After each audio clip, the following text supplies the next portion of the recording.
Hi everyone, Jill Norwood from Greenwood Girl Cards. Here tonight with a card that I made, kind of a wintertime card or even a Christmas card. It's all about hot cocoa, and as you can see there is a lovely cup of hot chocolate with sparkly marshmallows in it and a little sentiment that says hot cocoa.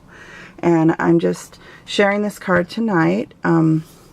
This card is made with some of my very favorite shaped dies that come from CherryLynDesigns.com, and they're called, I'll show you the dies, they're purple dies.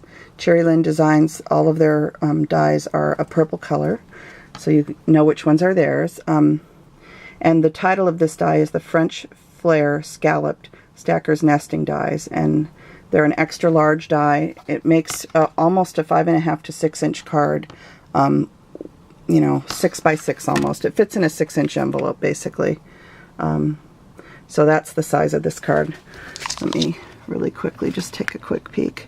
Yeah, it's about 5.5 by 5.5 inches. So when it's finished, the die is a little bit larger than that, but it cuts out about 5.5 by 5.5. So the French Flair scallop dies were used to create the card itself. And then this red panel here. The doily was made with the French Pastry Doily Die DL102. And this is another really nice die to have on hand. You can make doilies in any color you want, and also with pattern paper, which is what I did in this case. And I also used this die here from Paper Tray Ink, along with this doily die from Paper Tray Ink, and it makes this miniature doily, which I cut in half. And then the little pig right there is made with, the one that says hot cocoa, is made with this little label die, which is part of the Paper Tray Ink's Friendship Jar Fillers, or Friendship Jar set. It's a die that goes with that for the labels, and they perfectly fit the sentiments in these sets. All the Friendship Jar sets are really cute. And then on the outsides, where I have the buttons topped with snowflakes and bling, I used a little die that looks like this, and I cut it in half and put a piece of it at each end to have the buttons sitting on something. And so this die is also from Paper Tray Ink, and it looks like this. And it's also a holiday die that came out last year, so you can go and look on their website, and it goes with a really neat label set that came out for Christmas last year that has like holly jolly Christmas sentiments in it, and then it also has a spring set that goes with it. A lot of their sets have multiple uses. And to kind of give you an idea, this is one of the Friendship Jar Fillers stamp sets, and this is the one that has the hot cocoa sentiment in it that I use, but it has lots of other sentiments too. And this one's called Friendship Jar Holiday Fillers. And then the cup that's on this card was stamped with a set called Candy Cane Christmas, which was one of the Christmas sets from last year.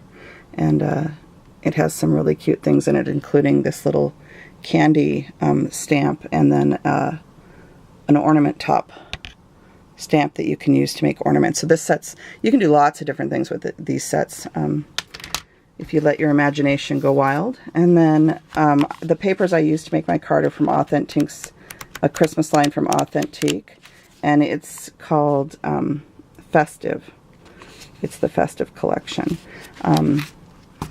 Also, on the inside of my card, to go with kind of the hot cocoa sentiment on the outside, I put Hot Chocolate Warms the Heart, and that is from a set by My Craft Spot, and it's at craftspot by Kimberly.blogspot.com.